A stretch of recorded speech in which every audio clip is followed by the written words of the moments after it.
Pythagoras. Bought with link. The Pythagoras theorem, yeah.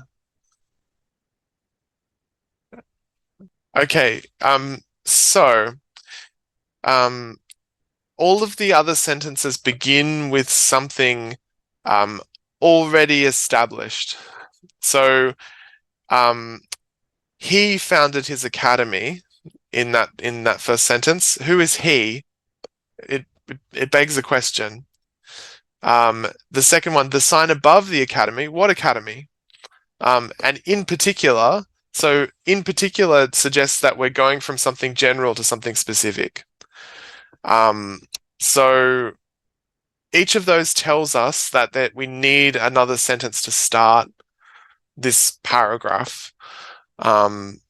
Because, he, the academy, and then this transition in particular, as well as he, they're referential cues. So only sentence 4 can kind of do this work of introducing the topic. Although usually remembered today as a philosopher, Plato was also one of ancient Greece's most important patrons of mathematics. So this is a very common topic sentence grammatical structure to use. The main verb is to be. So here it's was. Plato was. It's a very common, this is this. No, that's right. He's not alive anymore, but it's still the verb to be. So it's telling us something about the topic. And then we've also got a concessional structure here. Although usually remembered today, Plato was also. So it's like, here's common sense. Here's what people understand this guy to be about. And then here's what we're going to talk about, which is actually his relationship to mathematics. Yeah, so in history, a patron, it could be someone wealthy, but it's someone who can command resources. Um, and this was the way that art and science were done for millennia. You needed to either be wealthy yourself and have time to do it, or have someone who is willing to pay. So one of the reasons why many early modern scientists were rich people, they owned land or what have you, is that they were the only people who had time and space to do science. So similarly, in the ancient world, people had to pay for it. So Plato is someone who paid for it. I think the way he paid for it um, was by founding a school, though. So he ran this school, the academy, um, where he stressed mathematics as a way of understanding more about reality. It's putting him into context, that second sentence. So I think it's 4, 1, and then 3, and then 2.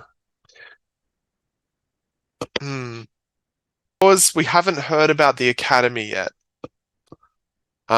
So Plato we know he's a patron of mathematics, but we haven't heard how he was a patron yet. So that sentence 1 tells us about him founding an academy. And then sentence 2 tells us about some more about that academy. Sentence 3 has to come between sentence 1 and 2. So because the end of sentence 1 is about stressing mathematics as a way to understand reality, a particular example of that is that he was convinced that geometry was the key to unlocking the secrets of the universe. So this is a development of that idea. And then we have some proof that he was convinced. Let no one ignorant of geometry enter here. So sentence 2 is the final sentence. So he stressed mathematics. That is, he gave emphasis to mathematics. So he thought maths was more important than other ways of understanding reality. And then in particular, it's narrowing in even further. It's saying not just mathematics, but he was convinced that geometry was the key. So that particular branch of mathematics. So stressing is emphasizing here. He stressed this. That is, he gave emphasis to this idea. It's not quite the same as the other thing is he was convinced. So it's kind of like we're digging down. So the first thing we learn is that he cared about maths. The second thing we learn is that he thought maths was important to understanding reality. The third thing we learn is that he was convinced geometry in particular was the key.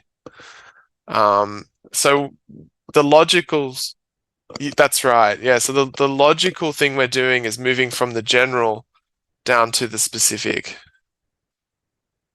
Hmm. The geometry is part of math.